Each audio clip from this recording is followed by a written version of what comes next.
A cold wind swept through the streets as people hurried past, their faces buried in scarves, their hands tucked into their pockets. It was just another evening in the city, busy restaurants, laughter spilling out from warm, well-lit interiors, and the aroma of freshly cooked food filling the air. But amidst the hustle and bustle, a frail little girl sat on the pavement, shivering, clutching her empty stomach. She had been there for hours, her tiny hands stretched out to strangers, her voice barely above a whisper. "Please, just some food," she pleaded. But most people walked past, either pretending not to hear or throwing her a glance filled with pity before disappearing into their comfortable lives. This was not the life she had imagined. Not long ago, she had a home, a family, until tragedy struck. Her parents had died in a terrible accident, leaving her all alone. With no relatives to take her in, she ended up on the streets, fending for herself in a world that showed her no mercy. She hadn't eaten in 2 days, and the hunger gnawed at her insides, making her dizzy. Her gaze landed on a nearby restaurant.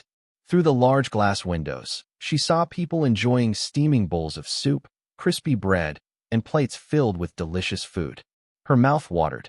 If only she could have just one bite. With hesitant steps, she walked to the entrance, staring at the menu outside. Everything looked so expensive. She knew there was no chance she could afford even a simple meal. But desperation made her bold. She stepped inside, her feet cold against the marble floor. A waiter spotted her immediately and frowned. "You can't be in here," he said sharply, pointing to the door. I'm really hungry," she whispered, her voice trembling.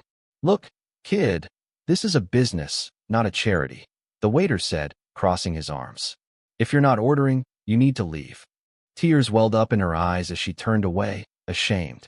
But just as she was about to step out into the cold again, a deep voice cut through the restaurant. "Wait!" The little girl froze. Everyone turned toward the voice. It belonged to a tall man with salt and pepper hair, dressed in a chef's coat. His piercing eyes softened as he looked at her. It was the restaurant owner.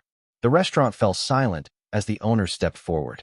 His name was Daniel Carter, a well-respected chef who had built his restaurant from the ground up. Known for his exquisite dishes and generosity, he was a man who believed in hard work, but also in kindness. Daniel crouched down so he was at eye level with the little girl. His voice was gentle, yet firm. "Are you hungry?"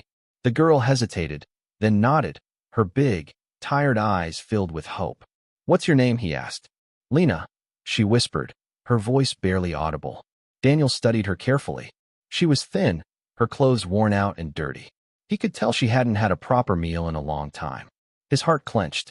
He had seen people in need before, but there was something about this little girl, something in the way she looked at the food, in the way she clutched her empty stomach, that made his decision easy. "Come with me," he said, standing up. The waiters exchanged glances. Some of the customers whispered amongst themselves. A few looked disapprovingly at the idea of a homeless child being allowed inside such a fine establishment. But Daniel didn't care. He led Lena through the dining area, past the elegant chandeliers and neatly arranged tables, straight into the kitchen. The warmth of the kitchen was overwhelming after the cold outside. The air smelled of garlic, fresh bread, and sizzling meat. Lena's stomach growled loudly, making her cheeks turn red. Daniel chuckled. "We better fix that." He gestured for her to sit at a small wooden table in the corner, usually reserved for staff breaks. He grabbed a clean plate and started preparing a meal himself. As he worked, the kitchen staff watched in surprise. They had never seen their boss personally cook for someone who wasn't a paying customer. He plated a generous portion of creamy pasta with grilled chicken, added a slice of warm bread, and placed it in front of Lena. "Eat," he said softly. Lena hesitated, her small hands trembling as she picked up the fork. She took a tiny bite, then another. The moment the food touched her tongue, tears welled up in her eyes. She had never tasted anything so good. The warmth, the flavors, the love put into it, it was overwhelming. "Slow down." Daniel chuckled as he noticed how quickly she was eating. "There's plenty." For the first time in weeks, Lena felt safe. She wasn't just filling her stomach. She was filling a void in her heart, the void of being invisible, of being treated like she didn't belong. One of the younger kitchen staff, Maria, approached Daniel and whispered, "Sir, if people see us feeding one homeless child, more might come. What if it becomes a problem?" Daniel turned to her, his expression unreadable. And if that happens? Maria hesitated. We'll feed them too, he said simply. Lena, still eating, looked up at him with wide, grateful eyes. No one had ever said something like that before. As she finished the meal, Daniel handed her a glass of warm milk. Now, tell me, Lena, where are your parents? The room fell silent. Lena lowered her gaze, gripping the cup tightly. They died, she said, her voice shaking. In a car accident. I was in foster care for a while, but she hesitated before whispering. It wasn't safe there. So I ran away. Daniel's jaw tightened. He had heard stories like this before. Children slipping through the cracks of the system, forgotten, left to fend for themselves. You've been living on the streets? He asked. She nodded, her small hands tightening around the cup. Daniel exhaled slowly. He could see the exhaustion in her eyes, the fear, the hopelessness. And he knew, at that moment, he couldn't just let her walk back out into the cold. He placed a reassuring hand on her shoulder. You don't have to go back out there tonight. Lena's eyes widened. What do you mean? You can stay here, he said. At least for tonight. Tears spilled down her cheeks. She didn't know what to say. No one had ever shown her this kind of kindness before. And she had no idea that this was just the beginning of something much bigger. Lena sat in the warm kitchen, her hands wrapped around the empty glass of milk. She had eaten every bite of the delicious meal, but the warmth she felt wasn't just from the food. It was from the kindness she had never expected to receive. Daniel watched her in silence for a moment, thinking. He wasn't sure what he was about to do was the right decision, but he knew one thing for certain. He couldn't just let her leave. Come with me, he finally said, standing up. Lena hesitated. Where? I have a small office upstairs. There's a couch there. It's not the best, but it's better than the streets. Lena stared at him, trying to figure out if this was some kind of trick. People didn't just offer help without wanting something in return. But there was something about Daniel, his eyes, his voice, that made her believe he wasn't like the others. Okay, she whispered. Daniel led her through the back of the kitchen and up a flight of stairs to a small, cozy office. There was a wooden desk covered in papers, a bookshelf filled with cookbooks, and a couch pushed against the wall. A folded blanket lay on the armrest. This will do for tonight, he said, grabbing the blanket and handing it to her. Get some rest. Lena took the blanket cautiously. She sat down on the couch, testing it, as if she didn't quite believe she was allowed to be here. You're not going to call the police, are you? She suddenly asked. Daniel paused. Do you want me to? She shook her head quickly. No, please, I don't want to go back. Then I won't, he assured her. Lena exhaled in relief. She curled up on the couch, pulling the blanket over her, but even though her body was exhausted, her mind wouldn't let her sleep. What if he changed his mind? What if someone found out and forced her to leave? Daniel, as if sensing her worry, turned off the main light but left a small lamp on. You're safe here, he said gently. Good night, Lena. For the first time in a long while, she felt a tiny bit of hope. The next morning, Daniel arrived early, expecting to find Lena still asleep. But when he pushed open the office door, he was surprised to find her sitting on the couch, wide awake. You didn't sleep? He asked. A little, she said. But in truth, she had barely closed her eyes. Years of living on the streets had taught her to always be alert, to never fully let her guard down. Daniel sighed. Come downstairs. You must be hungry. Lena followed him hesitantly. As they entered the kitchen, the early morning staff turned to look at them. Murmurs spread. Is she still here? One of the chefs whispered to another. Daniel ignored them. He grabbed a plate and began making breakfast, a warm omelet, buttered toast, and fresh orange juice. When he placed it in front of Lena, she stared at it with disbelief. You don't have to do this, she said. I know, Daniel replied. Eat. Lena hesitated before taking a bite. As she ate, Daniel sat across from her. What's your plan, Lena? She froze mid-bite. Plan? You can't stay on the streets forever. She lowered her fork. I don't know, she admitted. I don't have anywhere to go. Daniel studied her carefully. He could see the conflict in her eyes, the fear of being rejected, the hope that maybe, just maybe, someone would finally help her. How old are you? He asked. 14, she mumbled. Daniel leaned back.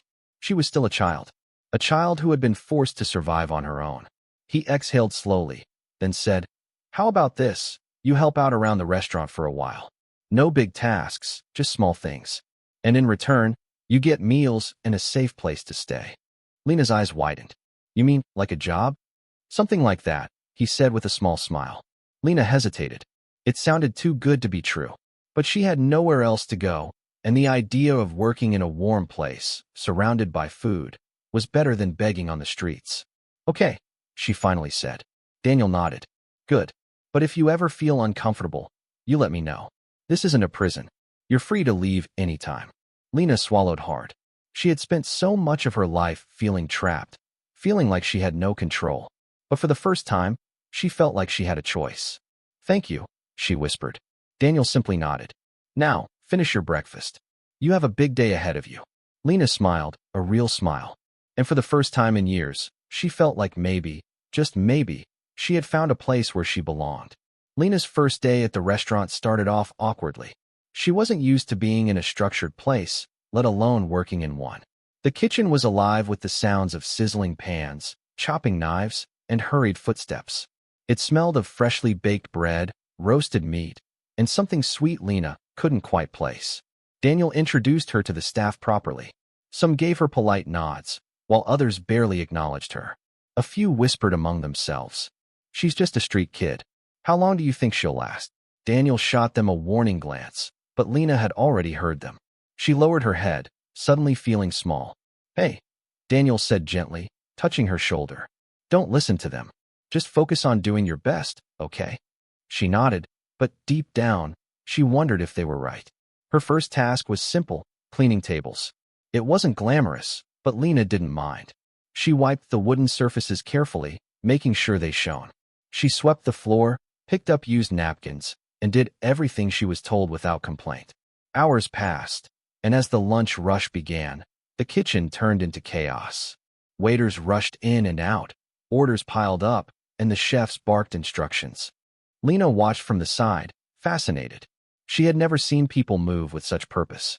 Daniel noticed her watching. You want to try something? He asked. Lena blinked. Try what? He handed her a small plate with a fresh bread roll on it. Take this to table 5. She hesitated, glancing at the customers. What if I mess up? You won't. Swallowing hard, she took the plate and walked carefully toward the table.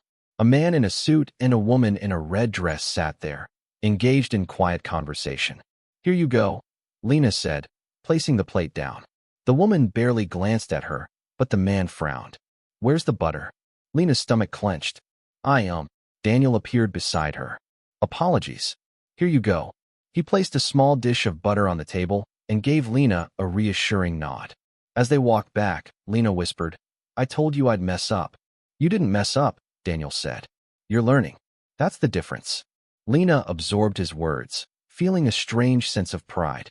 Days passed, and Lena slowly adjusted to life in the restaurant. She still felt out of place, but Daniel kept encouraging her. She learned to set tables, carry plates without dropping them, and even helped in the kitchen. One evening, after closing, Daniel found her sitting at the counter, staring at a piece of paper. What's that? He asked.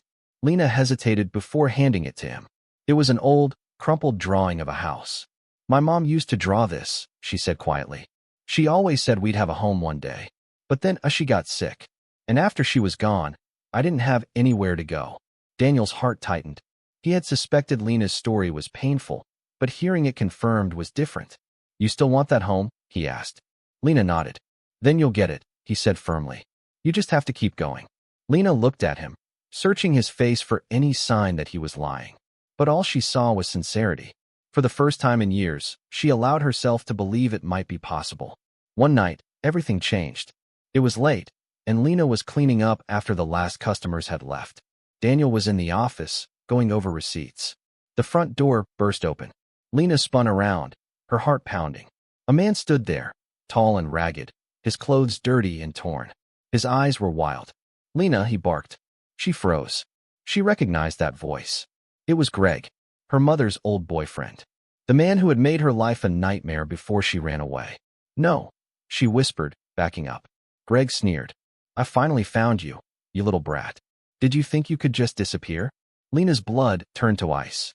Leave me alone. Greg stepped closer. Oh no, you're coming with me.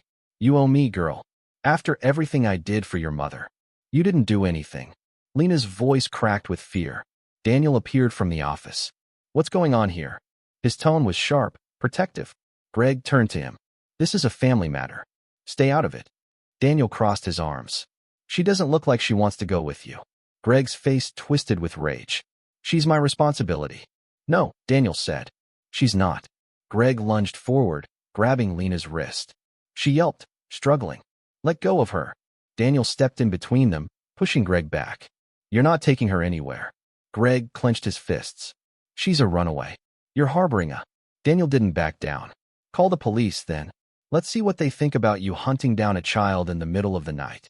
Greg hesitated. His eyes flickered with uncertainty. Then, with a growl, he let go of Lena. This isn't over, he spat before storming out. Lena's knees buckled. She would have collapsed if Daniel hadn't caught her. You're safe, he murmured. I won't let him take you. Lena buried her face in his shoulder, trembling. For the first time in a long time, someone had stood up for her. And for the first time, she knew she wasn't alone anymore. Lena spent her first official day at the restaurant mostly observing.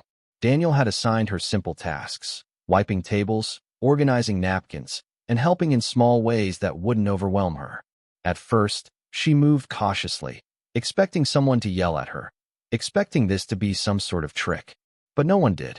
The other employees weren't exactly friendly, but they weren't cruel either.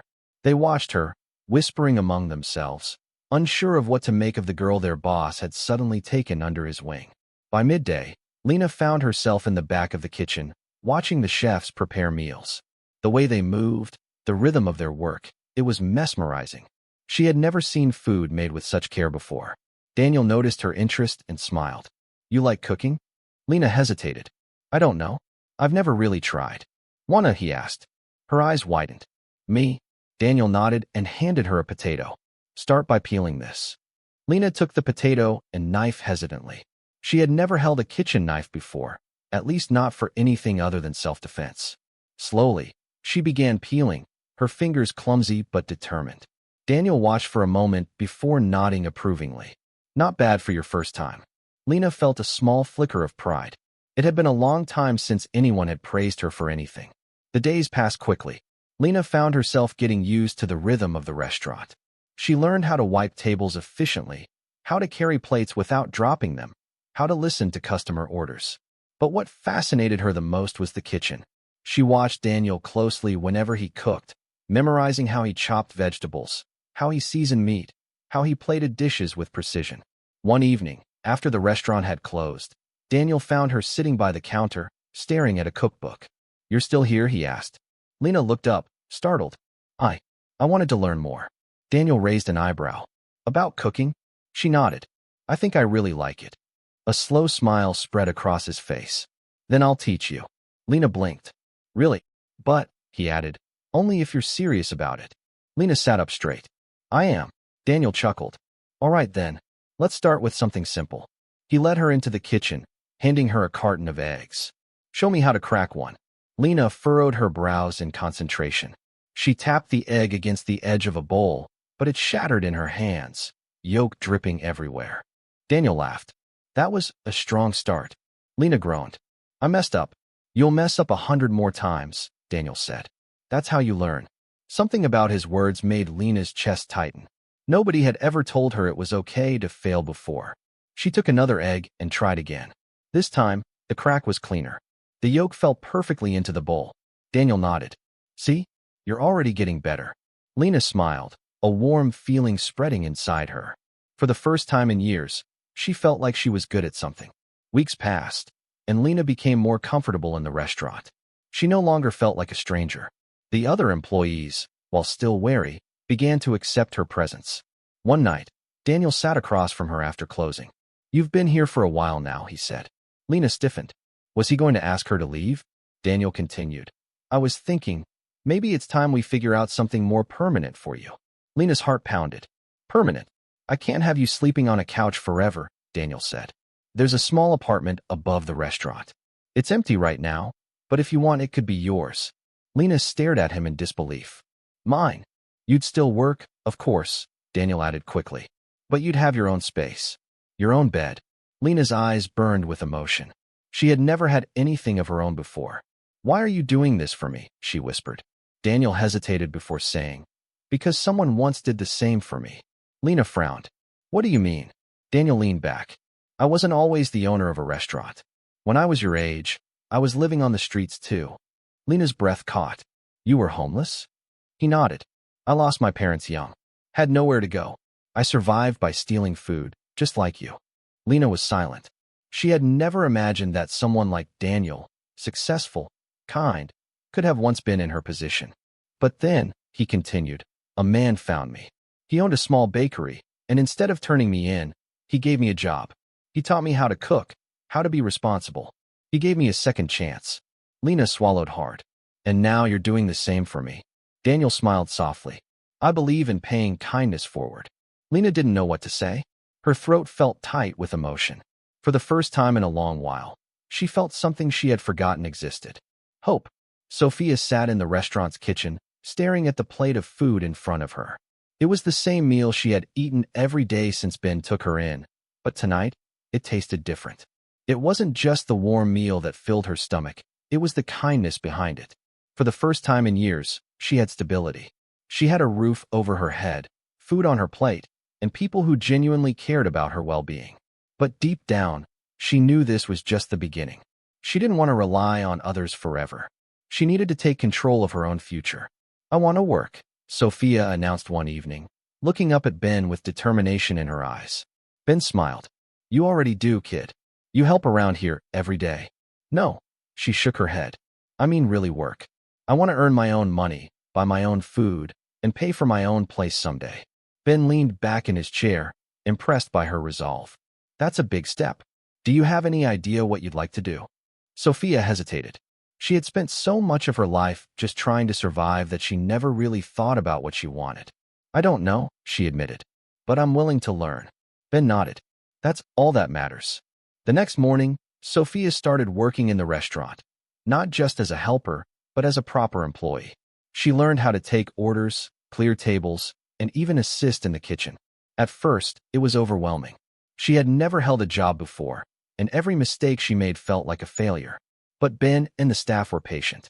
They guided her through each task, correcting her when needed, but always encouraging her to keep going. Slowly, she gained confidence. She moved faster, made fewer mistakes, and started to enjoy the work. One evening, as she was wiping down tables, a woman approached her. You're Sophia, right? The woman asked. Sophia nodded, unsure of who she was. The woman smiled warmly. My name is Lisa. I run a local shelter for young women who have been through difficult times. Ben told me about you, and I wanted to see if you'd be interested in joining one of our programs. We help young women find stable housing, further their education, and build a career. Sophia's heart pounded in her chest. The idea of going back to school or getting training for a real career seemed impossible just a few weeks ago. But now she had hope. She looked at Ben, who was watching from behind the counter with a knowing smile. You should do it, he said. This is your chance. Tears welled in Sophia's eyes. She had spent so long feeling invisible, unwanted, and hopeless. Now, for the first time in her life, she had choices. She had a future. I'll do it, she whispered, nodding. I want to build a life for myself. Months later, Sophia stood in front of the restaurant in a brand new uniform. But this time, it wasn't for cleaning tables or taking orders. She was now working as an assistant chef, training under Ben's head cook. The journey hadn't been easy. There were days when she doubted herself, when the fear of failing made her want to run back to the streets. But every time she felt like giving up, she reminded herself of where she had started. She had gone from begging for scraps outside this very restaurant to creating meals in its kitchen. She had gone from sleeping on the cold pavement to living in a small but comfortable apartment provided by the shelter program. Most importantly, she had learned to believe in herself. One evening, as the restaurant bustled with customers, Ben walked into the kitchen. Hey, superstar, he called out. Come with me for a second. Sophia wiped her hands on her apron and followed him to the dining area. A familiar group of people sat at a corner table, the same couple who had given her food the night she first met Ben. Sophia's eyes widened in shock. She hadn't seen them since that night. I told them all about you, Ben said. They wanted to see how you were doing. The woman's eyes filled with tears as she looked at Sophia. You look so different, so happy. Sophia smiled. I am. The man reached into his pocket and pulled out an envelope. "We never forgot you, Sophia. That night, we wished we could do more for you. Now we can." Sophia hesitated before taking the envelope. Inside was a scholarship letter, an opportunity for culinary school, fully paid for by an anonymous donor. Her hands trembled. I can't accept this. It's too much." Ben placed a hand on her shoulder. "You deserve it." Tears streamed down Sophia's face. She had come so far, but her journey was just beginning. She looked at the couple, then at Ben, then at the restaurant she had grown to love. For the first time in her life, she knew she was going to be okay.